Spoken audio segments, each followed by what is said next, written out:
Saya Sienauga, kelas saya akan menjelaskan tentang pasar uang. Seperti yang kita tahu, dalam sistem keuangan, pasar uang atau money market dan pasar modal atau capital market merupakan bagian dari financial market.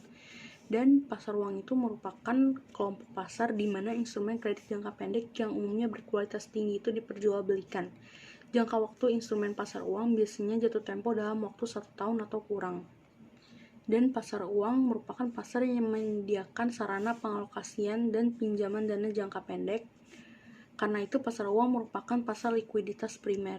Nah, pasar uang itu juga memiliki instrumen. Dan instrumen yang diperdagangkan dalam pasar uang di Indonesia itu ada 8. Yang pertama ada sertifikat Bank Indonesia, lalu ada surat berharga pasar uang, sertifikat deposito, commercial paper, call money, repurchase agreement, banker acceptance, dan promissory notes.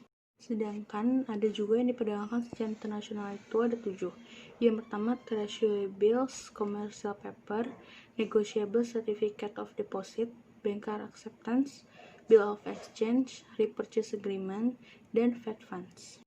Dan selanjutnya saya akan menjelaskan tentang fungsi pasar uang.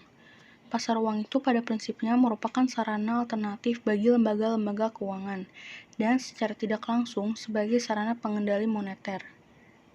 Pelaksanaan operasi pasar terbuka oleh Bank Indonesia dilakukan dengan menggunakan sertifikat Bank Indonesia atau SBI dan SBI atau SBPU. SBI itu sebagai instrumen dalam melakukan operasi pasar terbuka digunakan untuk tujuan kontraksi moneter, sementara SBPU berfungsi sebagai instrumen ekspansi moneter. Dan selanjutnya ada peserta pasar uang. Di antaranya ada lembaga keuangan, perusahaan besar, lembaga pemerintah, dan individu-individu. Lalu ada tujuan pasar uang. Tujuan pasar uang bagi investor itu mencari keamanan dan likuiditas di samping peluang untuk memperoleh pendapatan bunga.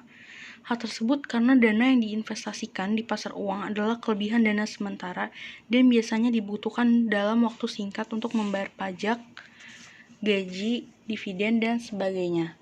Maka dengan alasan ini, investor pasar uang sangat sensitif terhadap resiko.